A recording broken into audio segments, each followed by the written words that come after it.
Hello बच्चों, welcome back to my channel. कैसे हैं आप सब लोग। आप लोग की एमआरएस अकाउंटेंट की क्लासेस चल रही थी, तो उस वक्त पहले भी काफ़ी वीडियोस मैं अपलोड कर चुकी हूँ, जिसकी एक अलग से चैनल प्लेलिस्ट अवेलेबल है। इसका लिंक मैं डिस्क्रिप्शन में दे दूंगी, देख लीजिएगा। अच्छे क्वेश्चंस हैं। आज की वीडियो में भी ऐसे ही कुछ इंपॉर्टेंट क्वेश्चंस रहेंगे। तो आइए वीडियो को शुरू करते हैं। ये शुरू करने से पहले जिन बच्चों ने सब्सक्राइब नहीं किया है, सब्सक्राइब कर लीजिए। वीडियो अच्छी लगेगी लाइक कर दीजिएगा और फ्रेंड्स तक वीडियो को शेयर भी करना है। आइए शुरू करते हैं और पहला क्वेश्चन लेते हैं इसमें। Which of the following is an example of use of funds? निम्नलिखित में से कौन धन के उपयोग का एक उदाहरण। तो यहाँ पर आपको बताना है कि जो फंड होता है, जो आप उसको यूज करते हैं, एक तो हो जाता है सोर्स ऑफ फंड, दूसरा होता है यूज ऑफ फंड। जो कंपनी के फंड्स होते हैं, कोष होते हैं, एक तो आप यूज करते हैं, तो कोई भी परचेज करेंगे एसेट को, किसी को भी आप रीपे कर रहे हैं, रिडेम्पशन हो रहा है, तो इसमें क्या रहता है, यूज होता है। और एक होता है कि आपके सोर्स ऑफ फंड, यानी कि कहाँ कहाँ से फंड्स जो है वो कंपनी में या आपके ऑर्गेनाइजेशन में आ रहा है। तो यहाँ पर आपसे पूछा है कि यूज ऑफ फंड कहाँ पर होगा। इंक्रीज इन फिक्स एसेट, स्थायी परिसंपत्तियों में वृद्धि। इंक्रीज इन कैश, नगद में वृद्धि। टैक्स रिफंड, कर वापसी। इंक्रीज इन एनी लायबिलिटी, किसी भी दायित्व में वृद्धि। तो यूज ऑफ फंड कहाँ पर होता है या फिर एप्लीकेशन ऑफ फंड कहाँ पर होता है, जब आप कोई भी एसेट को, जैसे किसी में आप, जैसे कि इसमें जो एग्जांपल्स आपके दे रखे हैं ऑप्शंस में, तो जब आप कोई भी एसेट को परचेज करने में आपने कैश चुकाया, कैश आपने दिया, आपके पास एसेट आएगी। तो यहाँ पर इस तरह से रहेगा कि आपने यूज किया उस फंड का। बाकी अगर कैश में वृद्धि हो रही तब तो एसेट बढ़ ही रही है आपकी। रिफंड मिल रहा है टैक्स का तो भी एसेट बढ़ रही है आपकी, यानी कि कैश बढ़ रहा है आपका।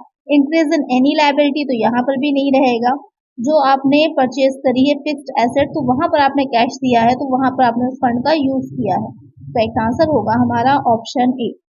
इसके अलावा अगर हम बात करें कि और कैसे फंड का यूज होता है, तो जब आप जो शेयर या डिबेंचर होते हैं उनका रिडेम्पशन किया जाएगा, जो आपकी फिक्स्ड एसेट है उनमें परचेज करेंगे, जैसे कि इस क्वेश्चन में था, या फिर जो लॉन्ग टर्म लोन्स होते हैं उनको वापस भुगतान करेंगे, पे करेंगे, या जो वर्किंग कैपिटल होती है वो इंक्रीज हो रही है, या जो डिविडेंड होता है या टैक्स होता है उसका पेमेंट कर रहे हैं। ये सारे पॉइंट्स ध्यान में रखिएगा, इन सब में यूज किया जाता है फंड को। यहाँ पर एक आंसर है ऑप्शन ए। नेक्स्ट क्वेश्चन है, which of the following accounts is not a liability account. देयता खाता या दायित्व खाता निम्नलिखित में से नहीं है। अकाउंट्स पेएबल देय खाता, अक्वायर्ड एक्सपेंसेस उपार्जित व्यय, कैश रोकड़, नोट्स पेएबल देय नोट्स। क्वेश्चन में कह रहा है कि इसमें से कौन सा जो है वो आपका एक जो अकाउंट है वो दायित्व उत्पन्न नहीं कर रहा, दायित्व नहीं बन रहा होगा। तो जो आपका अकाउंट्स पेएबल है या अक्वायर्ड एक्सपेंसेस या फिर नोट्स पेएबल है, ये तीनों ही लायबिलिटी होते हैं, लेकिन जो कैश होता है वो कैश लायबिलिटी ना होकर के एसेट होती है, करंट एसेट होती है। तो यहाँ पर क्या नहीं होगा, वो हो जाएगा कैश रोकड़। एक आंसर होगा हमारा ऑप्शन सी। नेक्स्ट क्वेश्चन है, which of the following will have a credit balance. निम्नलिखित में से किसमें क्रेडिट शेष होगा, यानी कि जो अकाउंट्स हम बनाएंगे इसका, तो वहां पर किसमें जो होगा वो क्रेडिट शेष होगा। सेल्स में, कैपिटल, सैलरी, रेंट पे। तो यहाँ पर आपको चूज करना है ऑप्शंस को, करेक्ट ऑप्शन को। तो पेयर में दे रखा है ए बी है, या फिर ए सी, या फिर बी डी, या फिर सी डी। तो यहाँ पर कौन सा करेक्ट आंसर होगा, तो वो हो जाएगा आपका ऑप्शन ए। ऑप्शन ए में क्या दे रखा है, ए और बी, यानी कि जो सेल्स होती हैं और जो कैपिटल है, इन दोनों में ही जब आप अकाउंट बनाएंगे तो क्या आएगा, क्रेडिट शेष आएगा, यानी कि क्रेडिट यहाँ पर ज्यादा रहेगा और डेबिट में कम रहेगा। तो कैपिटल अकाउंट बनाते हैं तो मोस्टली में वो शेष ही आता है, आपका बैलेंस ही दिखाया जाता है। और इसी तरह सेल्स में भी रहेगा, जब आप उसका अकाउंट बनाएंगे तो भी आपका क्रेडिट बड़ा होगा, डेबिट छोटा होगा। इसीलिए क्रेडिट शेष का मतलब यही है कि क्रेडिट बड़ा है और डेबिट छोटा है। तो यहाँ पर करेक्ट आंसर जो होगा आपका वो हो जाएगा ऑप्शन ए। नेक्स्ट क्वेश्चन है, cash book is use to record the following. रोकड़ बही का प्रयोग निम्नलिखित का रिकॉर्ड रखने के लिए किया जाता है। यहाँ पर आपको बताना है जो कैश बुक बनाई जाती है उसमें किस तरह के रिकॉर्ड्स रखे जाते हैं या क्या रिकॉर्ड किया जाता है। ऑल कैश रिसिप्ट ओनली, सभी नगद प्राप्तियां। ऑल कैश पेमेंट्स ओनली, सभी नगद भुगतान। All cash and credit sales, सभी नगद और क्रेडिट बिक्री। और receipt and payment of cash, नकदी की सभी जो रसीदें यानी कि जो प्राप्तियां हुई हैं या फिर जो भुगतान किया है वो सारे। तो जो कैश बुक बनाई जाती है, रोकड़ बही जिसे हिंदी में कहा जाता है, तो उसमें मेनली क्या चीजें नोट किया जाता है कि जो भी आपने कैश में पेमेंट किए थे या जो भी आपको कैश में रिसिप्ट मिली है, जो भी रिसीव हुआ है आपको कैश में या जो आपने पेमेंट किया है कैश में, उसको इसे हम कैश बुक में दिखाते हैं। कई तरह की कैश बुक बनती है। एक तो पेटी कैश बुक बनती है जो रोजमर्रा के खर्चे होते हैं, डेली के एक्सपेंसेस होते हैं छोटे मोटे, उसके लिए बनाई जाती है। या इसके अलावा जो आपकी 2 खानों की बनती है, 3 खानों की बनती है, बैंक शेष के साथ भी बनती है, कई तरह की बनती है कैश बुक। तो मेनली ये बनाई जाती है कि जो भी पेमेंट किया जाएगा या रिसीव होगा कैश में, उसको रखने के लिए। तो करेक्ट आंसर क्या हो जाएगा हमारा? Option D. नेक्स्ट क्वेश्चन है, which of the following are the advantages of cash book? निम्न में से कैश बुक के क्या लाभ हैं, आपको ये बताना है।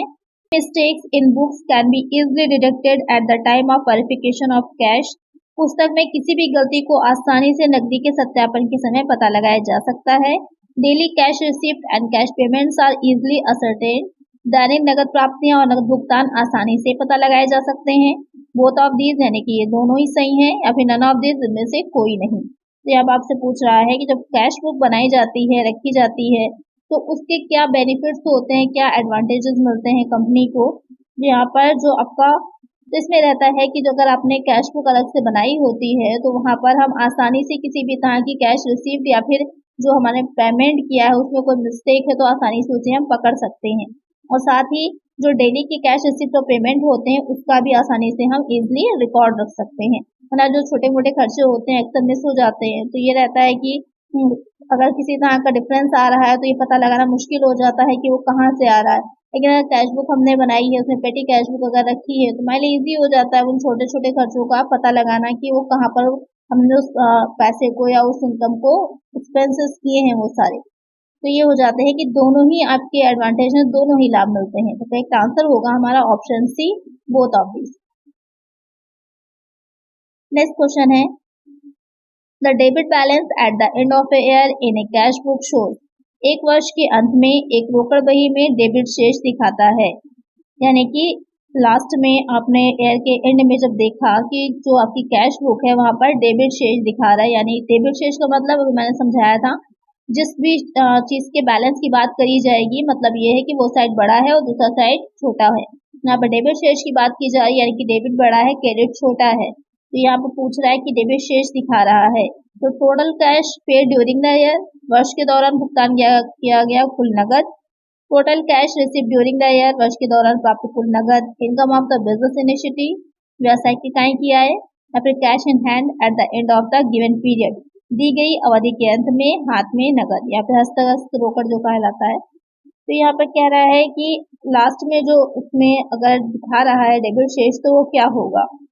तो वो हो जाता है कि कैश इन हैंड, जो भी बैलेंस बच करके आता है वो कैश इन हैंड कहलाता है, अगर आपका डेबिट साइड बड़ा है और क्रेडिट साइड छोटा है।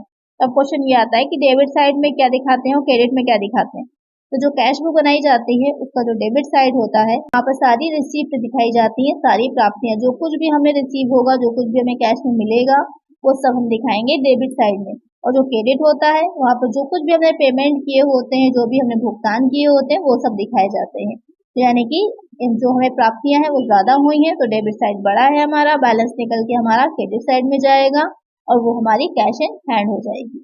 करेक्ट आंसर क्या हो जाएगा हमारा? Option D. ये सब प्रैक्टिकल क्वेश्चंस होते हैं जो आप उसको सॉल्व कर रहे होते हैं, तो ये सारी चीजें हम लोग देखते हैं, लेकिन क्या है माइंड से स्लिप हो जाती हैं। तो एग्जाम में उसी से रिलेटेड क्वेश्चन बनता है तो वहां पर हम कंफ्यूज हो जाते हैं कि आंसर क्या होगा। तो जो आप लोग सॉल्व किया करिए, तो थोड़ा सा माइंड में रखा करिए कि क्या क्वेश्चन हैं, किस तरह से बन सकते हैं। चलिए नेक्स्ट क्वेश्चन पे चलते हैं। Dash comprises of cash on hand and demand deposit with bank. Dash में रोकड़ शेष और बैंक के पास मांग जमा शामिल है। एडवांसेस, अग्रिम, कैश रोकड़, डिपॉजिट जमा, लोन्स ऋण। क्वेश्चन में कह रहा है कि कौन सी ऐसी चीज है इसमें से, या कौन सा ऐसा ऑप्शन होगा जिसमें कि कैश ऑन हैंड, यानी कि जितनी आपके पास हाथ में उस टाइम पर कैश है, या फिर जो डिपॉजिट करी हुई है बैंक में और आवश्यकता पड़ने पर जिसे मांगा जाएगा तो आसानी से मिल जाएगी, तो वो सब किस में होता है? तो वो सिंपल सा आंसर हो जाएगा आपका कैश, जो रोकड़ होती है वहां पर उसी में शामिल किया जाता है, या उसके बराबर ही माना जाता है जो कैश इन हैंड होता है। और जो कैश एट बैंक होता है वो सबसे ज्यादा लिक्विड एक होता नहीं है कि ये तरल संपत्ति मानी जाती है, करंट एसेट भी होती है और एक आपकी लिक्विड एसेट, बिल्कुल ही लिक्विड एसेट मानी जाती है कि फौरन जिसको आप कैश में चेंज कर सकें। तो जो आपके कैश इन हैंड है या फिर कैश एट बैंक है, इन दोनों को ही लिक्विड एसेट भी माना जाता है। तो यहाँ पर करेक्ट आंसर होगा हमारा ऑप्शन बी, क्योंकि जो स्टॉक होगा उसको भी सेल करना पड़ेगा, उसके बाद आपको कैश मिलेगी, या और भी जितने भी आपके दे रखे हैं जो करंट एसेट्स होती हैं उन सब में थोड़ा सा चेंज करने में, कैश में होना टाइम लगेगा। लेकिन जो आपके हाथ में कैश है या फिर जो बैंक में कैश है वो फौरन ही आपको मिल जाएगा आपके यूज के लिए, इसलिए वो एक लिक्विड एसेट की तरह है और बिल्कुल कैश ही मानी जाती है। तो करेक्ट आंसर है हमारा ऑप्शन बी। नेक्स्ट क्वेश्चन है, favourable balance of cash book means रोकड़ बही के अनुसार अनुकूल शेष का अर्थ है, यानी कि कब माना जाएगा जो कैश बुक हमने बनाई है उस कैश बुक में जो भी हमने दिखा रखे हैं, एंट्रीज करी हुई हैं, जितने भी हमारे पेमेंट या रिसीविंग दिखा रहा है, तो वहां पर हम फायदे में हैं, वहां पर हम प्रॉफिट में चल रहे हैं, हमारे पास कैश ज्यादा है। Debit balance as per cash book, रोकड़ बही के अनुसार डेबिट शेष, debit balance as per passbook, passbook के अनुसार डेबिट शेष, credit balance as per cash book, रोकड़ बही के अनुसार क्रेडिट शेष, नन ऑफ दीज, उपरोक्त में से कोई नहीं। तो यहाँ पर अभी मैंने इससे रिलेटेड क्वेश्चन आपको समझाया था, तो यहाँ पर क्या रहेगा कि जो उसका अनुकूल शेष या फेवरेबल कब माना जाएगा, जब डेबिट साइड बड़ा होगा। क्यों? क्योंकि डेबिट साइड में ही प्राप्तियां होती हैं, रिसिप्ट होती हैं सारी, और क्रेडिट साइड में पेमेंट दिखाए जाते हैं। तो जब डेबिट साइड बड़ा होगा तभी क्या होगा, जो हमारी कैश बुक होगी फेवरेबल अमाउंट दिखा रही होगी, हमारे अनुकूल होगी, जो हमारा बिजनेस है उसकी। तो एक आंसर होगा हमारा debit balance as per cash book, रोकड़ बही के अनुसार डेबिट शेष। नेक्स्ट क्वेश्चन है, cash discount is allowed on, नगद छूट किस पर मिलती है? परचेजेस, क्रय पर, सेल्स बिक्री पर, प्रॉम्प्ट पेमेंट शीघ्र भुगतान पर, ऑल ऑफ दीज ये सभी। जो कैश डिस्काउंट होता है, एक होता है ट्रेड डिस्काउंट, दूसरा हो जाता है कैश डिस्काउंट। तो जो कैश डिस्काउंट होता है वो उन जो हमारे कस्टमर्स होते हैं उनको ही देते हैं जो उसकी फौरन हमें पेमेंट कर रहे होते हैं, जिनसे फौरन ही पेमेंट प्राप्त हो जाती है, उन्हें ही कैश डिस्काउंट दिया जाता है। तो यहाँ पर कैश डिस्काउंट किसको मिलेगा? जो प्रॉम्प्ट पेमेंट होता है, शीघ्र भुगतान होता है। एक आंसर हो जाएगा हमारा ऑप्शन सी। नेक्स्ट क्वेश्चन है, size of receivables is affected by, प्राप्तियों की मात्रा डैश द्वारा प्रभावित होती है। क्रेडिट पॉलिसी, ग्राहक नीति, हैबिट्स ऑफ कस्टमर्स, ग्राहकों की आदतें, टर्म्स ऑफ पेमेंट, भुगतान की शर्तें, ऑल ऑफ दीज ये सभी। जो रिसीवेबल्स होते हैं कि कितने होंगे, या एक जो रिसीवेबल्स होते हैं वो आपके एसेट होते हैं, करंट एसेट होते हैं, तो उसकी मात्रा जो प्रभावित होती है वो इन तीनों से ही प्रभावित होती है कि आपकी बिजनेस की क्रेडिट पॉलिसी कैसी है, जो आपके कस्टमर्स हैं उनकी हैबिट्स कैसी हैं, या फिर आपने पेमेंट की कौन सी टर्म्स एंड कंडीशंस को रखा हुआ है। तो इन तीनों से ही वो प्रभावित होती है, इफेक्टेड होती है। तो करेक्ट आंसर होगा हमारा option D, all of the above. Next question है, invoice from vendors which are due in 30 days should be credited to. Vendors suppliers में बीजक जो 30 दिनों में दे होती है को निम्नलिखित में क्रेडिट करना चाहिए, यानी कि जो इनवॉइस या बीजक होता है उसको जो 30 दिन के अंदर आपको रिसीव हो जाएगा पेमेंट उसका, तो उसको कहाँ पर हम क्रेडिट करेंगे?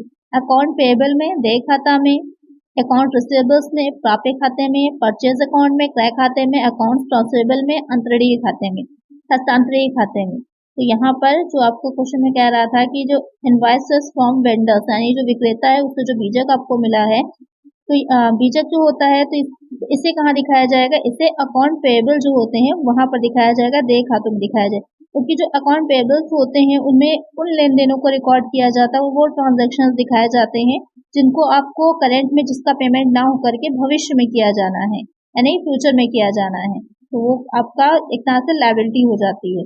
तो एक आंसर हो जाएगा हमारा ऑप्शन ए।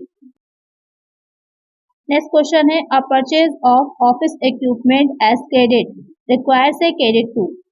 कार्यालय उपकरण का उधार क्रय क्रेडिट किया जाता है, यानी कि कोई आपने ऑफिस में इक्विपमेंट लिया है लेकिन आपने वो इक्विपमेंट जो परचेज किया वो क्रेडिट पे किया है, यानी उधार लिया है, तो उसको आप कहाँ पर दिखाएंगे? जो अकाउंट्स होंगे उसमें, अकाउंट पेएबल में, देय खातों में, कैश में यानी कि रोकड़ में, ऑफिस एक्सपेंसेस कार्यालय व्यय में, इक्विपमेंट एक्सपेंसेस उपकरण व्यय में। तो आपने उधार पे लिया है तो एक तरह से आपका क्या हो जाएगा कि आपको उसका अमाउंट को पे करना अभी बाकी है, तो उसे हम दिखाएंगे अकाउंट पेएबल में, यानी कि देय खातों में। एक आंसर हो जाएगा हमारा ऑप्शन ए।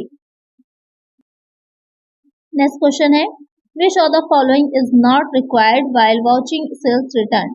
विक्रय वापसी का प्रमाणन करते समय निम्नलिखित में से कौन आवश्यक नहीं है। एग्जामाइन डेबिट नोट्स, डेबिट नोटों की जांच करना। Examine cut off points, cut off अंकों की जांच करना। एग्जामाइन क्रेडिट नोट्स, क्रेडिट नोटों की जांच करना। या फिर एग्जामाइन सेल्स रिटर्न बुक, विक्रय वापसी पुस्तक की जांच करना।